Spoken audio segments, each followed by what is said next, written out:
Kwenye mchezo wa kwanza wa AFCON tumeshuhudia Taifa Stars iliweza kupigika magoli 2-1, lakini licha ya kipigo hicho tuweza kushuhudia outstanding performance za wachezaji wengi sana, ikiwemo wachezaji ambao wanatoka katika klabu ya Young Africans. Nipo na Eliza, tuko hapa kwa ajili ya kutathmini sasa viwango vya hao wachezaji kwenye timu ya taifa na hasa katika michuano ya AFCON 2025 kule nchini Morocco. Eliza, mambo vipi? Safi kabisa. Kwema. Kwema. Kabla tujaanza kipindi ulinionyesha kwanza kuna picha hivi nikasema wow. Victor Osimhen anamkumbatia Ibrahim Baka. Kwa kweli ile inaashiria nini, Eliza? Kwanza ni fair play kwa wachezaji. Ndio ambayo wanakuwa wanaionyesha baada ya mchezo kutamatika kwamba yote kwa yote ndani ya dakika 90 tumepapatuana uwanjani, haijalishi umeifanyia alafu nimekufanyia alafu, tumejibizana vibaya. Hiyo yote ni katika kulitetea kila mtu taifa lake, lakini mchezo umemalizika, lazima tuionyeshe fair play. Na unatakiwa utambue mchezo wa mpira wa miguu ndio mchezo ambao huwa unawakutanisha watu waliopigana, waliokwazana, lakini bado mwisho wa siku mchezo wa miguu wa mpira wa miguu unawarudisha kwenye kuwa kitu kimoja. Tunakumbuka hata mwaka 2007 kama sikosei, kama sio 2017, Didier Drogba aliwahi kuutumia mpira kumaliza vita ya Ivory Coast ambayo ilikuwa imetokea pale nyumbani kwao. Kwa hiyo ililazimu kuitisha mechi dhidi ya Ivory Coast dhidi ya Madagascar, ambayo hiyo mechi ilipelekwa kwenye viwanja vya jeshi ikafanyika pale, na wakaweza kuondoa utofauti uliokuwepo wa kivita pale nchini Ivory Coast, na wanajeshi walipiga chini magoti na kunyenyua silaha juu na wachezaji wakapiga chini magoti, ikionyesha wamemaliza ule mzozo uliokuwepo pale nchini Ivory Coast. Kwa hiyo mchezo wa mpira wa miguu ni mchezo ambao unawakutanisha watu wote ambao walikuwa wametofautiana, walikuwa wamepigana, lakini bado mwisho wa siku mpira unapotamatika lazima wanakumbatiana. Likitokea jambo lolote kwa mataifa ya wenzetu yaliyoendelea hata Ulaya, tunaona ikitokea hata mashabiki wanapigana kwa taifa lililoendelea, ule mchezo huwa unasimama. Tuliwahi kuona kuna kipindi ilikuwa inacheza Argentina nadhani na taifa la Suarez, lakini baadaye ilitokea sintofahamu ambayo mashabiki walikuwa wanapigana, wengine wanamsema mama yake Suarez, lakini bado yote kwa yote baada ya mpira kutamatika lazima watu wanakumbatiana. Hiyo yote ni kutokana na kuonesha kwamba baada ya mpira huwa kuna maisha yanaendelea. Isije ikatokea tukatofautiana uwanjani, mimi nikaja kupata shida, niko katika mazingira tofauti na ya mpira, ukashindwa kunisaidia au mimi nikashindwa kukusaidia. Kwa hiyo Victor Osimhen kumkumbatia Ibrahim Baka, kwanza ni kuappreciate alichokifanya Ibrahim Baka uwanjani, pia ni fair play ambayo tunaizungumza. Be positive ambayo inakuwepo kwenye sheria za FIFA kwamba cheza mpira, lakini tambua kwamba kuna urafiki baada ya mpira. Kwa hiyo mimi nadhani Victor Osimhen aliweza kumkumbatia Ibrahim Baka na Ibrahim Baka akampokea kwamba yale yalikuwa ni ya uwanjani. Sasa hivi tumemaliza, tunaangalia mechi inayofuata. Yote kwa yote bado sisi tutabaki kuwa kama binadamu. Iko siku tutakutana katika mazingira mengine, aidha ya mpira au yasiwe ya kimpira. Sasa watu wengi wanasema kwamba labda ni kwa sababu ya outstanding performance, kwa sababu kwanza tukiangalia Baka amejitengenezea profile. Tukumbuke kwamba alishaye kumkaba Guirassy kwenye uwanja wa Benjamin, lakini pia leo tunaona anamkaba Victor Osimhen. Ukiangalia ni wachezaji ambao wana profile kubwa sana, lakini vipaji vyao ni vikubwa na washacheza katika ligi kubwa na wamesha prove. Na ukiangalia Ibrahim Baka walivyokuwa nakabana na Victor Osimhen, ilikuwa mechi yake, yani sio bato ya kawaida, ilikuwa ni bato kubwa sana. Kwa hiyo unamzungumziaje kiwango cha Baka na namna gani ambavyo amekuwa akifanya Young Africans majukumu yale kwa kiwango kile anaenda kuyatekeleza kwenye timu ya taifa kulinganisha na wachezaji wengine kwenye eneo la ulinzi?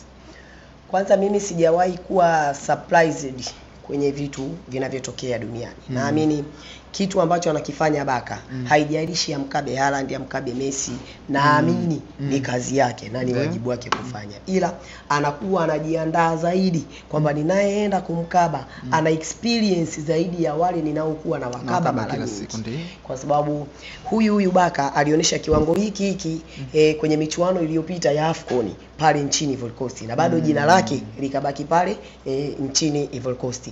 Kwa hiyo mimi nadhani Baka ameifanya kazi yake yake na ukizingatia kwenye eneo analocheza na anajua umahiri wa wachezaji wa kina Victor Osimhen, kina Guirassy wa Dortmund, wanajua ni jinsi gani wamemachua kwenye engo ya mpira kwamba huyu nikimpa nafasi kidogo anaweza kuniadhibu, aidha kwa kutoa pasi au kwa kufunga moja kwa moja au kwa kuniadaa mimi au kunilazimisha mimi nifanye makosa ambayo yataweza kumnufaisha yeye.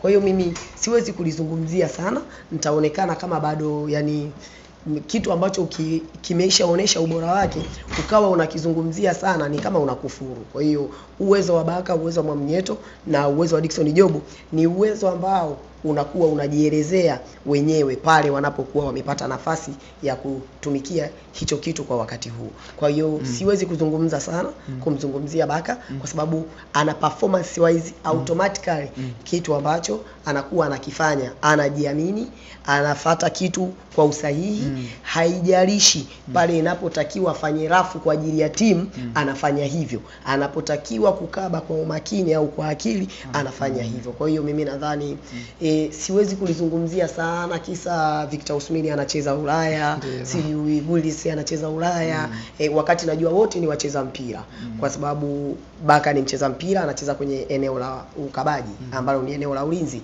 Guirassy anacheza kwenye mpira, anacheza kwenye eneo la ushambuliaji. Victor Osimhen anacheza kwenye eneo la ushambuliaji. Kwa hiyo naamini iko siku watakutana.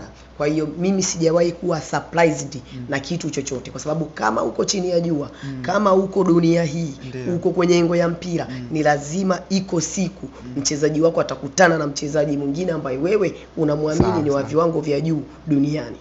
Sasa ni wakati sasa hivi wa Ibrahim Baka kupiga step nyingine mbele kwa sababu ipo Young Africans na tushaona amekuwa akipambana na wachezaji ambao wana profile kubwa, Guirassy, sijui Victor Osimhen na wachezaji wengine. Sasa ni muda sahihi wa kuondoka Yanga kwenda zaidi one step ahead. Kwa mfano labda tukizungumzia kuna baadhi ya wachezaji kama kina Enonga tuliwaona kwenye nafasi yake, walitoka Simba wakaondoka, wachezaji wengine walishatoka kina Mayele walikuwepo Yanga wakaondoka. Kwa hiyo ni wakati sahihi na sasa hivi Baka kuondoka Yanga kwenda kutafuta malisho sehemu nyingine kwa sababu profile yake sasa hivi nadhani kwa ulivyozungumza hadi Ara anaweza kumkaba, kwa maana sasa profile au uwezo wa Baka anaweza kucheza mpira sehemu yoyote ile. Kwa hiyo unaona ni wakati sahihi kwa huyu mchezaji bwana Yanga wamwachie akatafute malisho sehemu nyingine.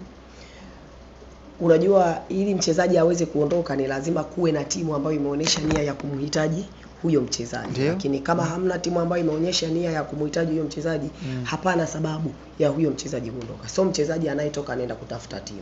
Ila timu ndio inakuwa imevutiwa na performance yake. Na pengine njia nyingine ni wale wanaomsimamia kwenda kumtafutia mchezaji yule timu. Wakiipata timu wanamruhusu anaenda kufanya trial, akifanikiwa anaweza kwenda kuitumikia hiyo timu anayokuwa amekwenda kufanya trial. So ikitokea timu yoyote imemhitaji ni wakati wa yeye kuondoka. Lakini rai yangu ni kwamba timu za Afrika hasa za ukanda wa kaskazini siwezi kumshauri kwa sababu timu za ukanda wa kaskazini tumeona wachezaji wengi wameenda na wamerudi. So ikija timu kutoka bara la Amerika, ikija timu kutoka bara la Asia, ikija timu kutoka bara la Ulaya, it is okay, anaruhusiwa kwenda, lakini so kwa bara la Afrika hasa kwenye ukanda wa kaskazini nitakuwa ni mtu wa mwisho kuamini kama Baka anaweza kwenda kucheza kwenye ukanda wa kaskazini. Sio kwamba uwezo hana, uwezo anao, lakini vipi mpira wa ukanda wa kaskazini una support yeye kwenda kucheza pale?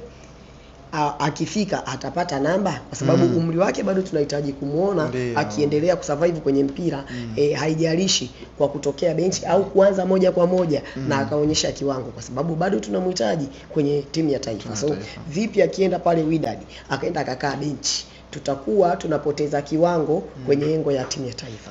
Vipi akienda Al Ahly, vipi akienda? Kwa hiyo ije timu ambayo ana uhakika wa kupata namba ambayo itamfanya yeye awe na mwendelezo mzuri. Anaweza akaenda Ulaya na akakaa benchi lakini akapata experience kwa sababu mchezaji anayekaa benchi nchini Ulaya ana uwezo wa kuja kuanza kwenye national team kikosi cha kwanza. Kwa sababu Jackson Nicholas wa Senegal sasa hivi haanzi kwenye kikosi cha kwanza cha Bayern, lakini jana yeye ndo kawa tishio kwenye mechi dhidi ya Botswana.